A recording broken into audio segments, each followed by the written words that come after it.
Salve pessoal, tudo bem? Davi Vega com vocês novamente.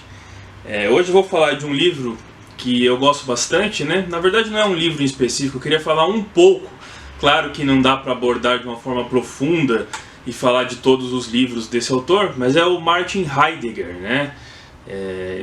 Eu diria que ele é o autor que dialoga mais com a modernidade, se a gente for pensar, até pela sua questão ontológica, a questão do ser e do ente, né? Essa questão que rompe um pouco com aquela ideia metafísica e inclusive uma noção de modernidade, uma noção até mesmo metafísica que o próprio Kant introduziu. Ele se rebela contra vamos supor assim, essas instituições que vigorou na filosofia basicamente ao longo de todo o tempo assim, que estava mais relacionado ao platonismo, né, ou até a própria ideia socrática também. E ele vai dialogar justamente com os pré-socráticos, né, principalmente com Heráclito de Éfeso, a atual região da Turquia, né. E ele vai justamente falar dessa questão ontológica, principalmente na sua obra mais famosa, O Ser e o Tempo, né. Ele é um pouco crucificado, principalmente na América Latina, por uma interpretação que se faz da noção do ser no Heidegger, que seria aquela ligada talvez à tradição, né? Os seus escritos, embora ele fosse na prática quase que um existencialista, e ele sempre rejeitou essa deixa de existencialista, os seus escritos dizem muito sobre um tipo de ser que ele é um ser que a modernidade, vamos dizer assim, ao longo do século XX, e principalmente hoje, eu vejo um novo tipo de conflito, não necessariamente resumindo em direita e esquerda, que é muito fraco se dizer isso, né? Eu acho muito limitado, um tipo de conflito entre o ser da tradição e um ser que a própria modernidade, ela tem, ao mesmo tempo que ela resgata essas questões de relativização do ser, ela também quer apresentar um novo ser, erradicando aquele que foi o ser estabelecido ao longo de todos os tempos, né? E eu acredito que o conflito hoje ele vai se dar justamente não só pelas ideias da tradição ligadas a um conservadorismo político, ou só nas ideias de revolução, né? Revolução contra revolução. Eu acho que vai um pouco mais além, vai uma questão mais corporal, uma questão dos corpos, são guerras entre corpos, de corpos livres que sempre foram os estabelecidos, chamados de opressores contra os corpos que foram historicamente oprimidos e se insurgem numa coletividade unida contra justamente tudo aquilo que lembra a tradição ou o opressor, materializado não nas ideias que o sujeito necessariamente tenha, mas às vezes no próprio ser do sujeito. O Heidegger fala da diferença entre o ser e o ente, só que o ser ele está no mundo, né? É a própria realidade que vai determinar esse ser, diferente do seu ente, que se supõe que é um ente oculto, vamos dizer assim, né? E uma coisa curiosa que o Heidegger fala é que ele consegue fazer, ele defende muito um tipo sensorial do ser humano, né? Que meio que nega a metafísica, né? A metafísica ela descola o ser humano do seu ambiente natural, embora ele também deu a argumentação para os neopositivistas, né, do Wittgenstein e tudo mais, né, uma argumentação enfim, dessa questão mais sensorial, né, que brinca muito com essa questão de ciência. E a ciência, embora o Heidegger tenha sido um filósofo, ela pressupõe justamente que não se negue essa questão da dedução, da indução, essa questão justamente de não se negar até um pouco da intuição, né, que é uma coisa que lembra esse lado mais investigativo da pessoa que está num locus empírico, né? Não é aquela pessoa que faz uma pesquisa ou alguma coisa apenas ligada às leituras, apenas ligada a uma bibliografia, vamos dizer assim. Ela vai a campo e chega às conclusões de acordo com suas observações e suas impressões, que é diferente daquele que está imerso numa biblioteca ou num gabinete apenas lendo, né? E eu acho que essa é uma contribuição muito interessante que dialoga mais com a modernidade, né?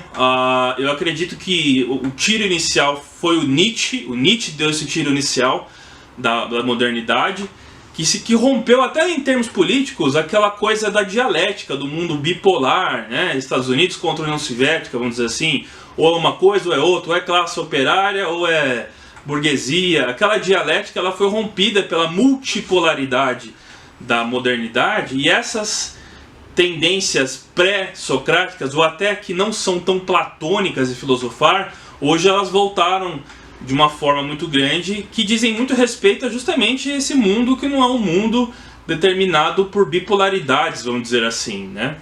O ente, o ser, ele, tendo essa noção, ele pode ter vários caminhos, várias escolhas, vamos dizer assim, mas ele tem que ter a autonomia e uma saúde mental, vamos dizer assim, dele escolher a sua própria escolha, né?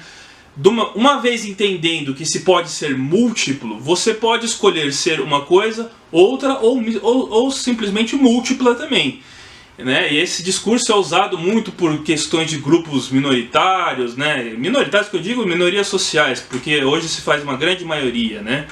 E a guerra ela acontece, e eu acho muito injusto, quando, se tendo a noção de que se pode ser múltiplo, você opta por uma e aquela outra contrária quer negar isso. Então eu acho que o conflito do século XXI é esse tipo de conflito. Não é mais um conflito armado nas trincheiras, vamos dizer assim, mas é um conflito de um choque entre corpos, vamos dizer assim. Ele fala também do Dasein, né? Que cada Dasein ele tem algo específico do seu local. E essa ideia do Dasein foi muito usada pelo resgate dos movimentos nacionalistas, vamos dizer assim, por entender que o ser ele é constituído como tal num determinado ambiente e numa correlação de forças e de inter-relações daquele local ao qual ele está submetido, que faz com que, na antropologia a gente fala que é a cultura dominante, que é coerciva, que ela é como se fosse uma espécie de fato social que age sobre o indivíduo. No caso do Dasein, você tem, por exemplo, a ideia de que cada particularismo de cada país ela é uma coisa particular, vamos dizer assim, a ideia multipolar contra aquela ideia de universalismo. Então eu acredito que, além do fato do Heidegger ter participado, não assim como exatamente um militante, mas como reitor da universidade na Alemanha em pleno nazismo, em 1933, pós-33, com a chegada do Hitler ao poder, ele é muito influenciado também por essa questão das ideias nacionalistas e é visto como um reacionário por muita gente, embora eu não o limite a isso. Eu acho que a obra dele é muito superior a tudo isso. E aí se fala muito disso, né? Se fala justamente dessas coisas. E aí volta à tona todo esse discurso, né, das suas ideias, sobretudo em relação ao Dasein e tudo mais, que justifica também o próprio nacionalismo, de você trazer uma justificação de que os seres são diferentes e eles são totalmente imbricados com aquilo que eles recebem ao longo desde de primeira idade, vamos dizer assim, que é justamente a cultura e tudo mais, né? Bom, o que eu gostaria de dizer, não vou entrar tão profundamente nisso, é que a ontologia que está ligada ao próprio ser, foi o próprio Sócrates que começou com isso, né? Os pré-socráticos falavam de elementos da natureza e tudo mais, e depois a filosofia ficou centrada no ser. Mas a noção do ser, ela foi por muito tempo ligada à questão da metafísica. Então por isso que o Aristóteles hoje também, que é já mais um pai do naturalismo, vamos dizer assim, ele também dialoga mais com a modernidade, com as suas noções, do que até o próprio Platão, né? Aquela ideia das formas, do mundo idealizado do Platão, é um mundo que basicamente desapareceu na modernidade, né? Então fica a dica aqui do Martin Heidegger. Não vou entrar profundo no livro, vocês podem pensar, isso vai trazer várias discussões, né? Mas vale lembrar sempre que se a gente tem essa opção, né, do ser que é múltiplo, vamos dizer assim, não se deve justamente por uma engenharia social, uma imposição pensada previamente, justamente seja em nome de um capitalismo que quer vender seus produtos, ou de uma ideologia coletivista, enfim, que visa alterar a natureza humana e tudo mais. Deve-se respeitar os particularismos, porque uma democracia que se preza é aquela que não vai contra os direitos naturais, que são os direitos básicos para que se viva em paz e numa sociedade mais democrática.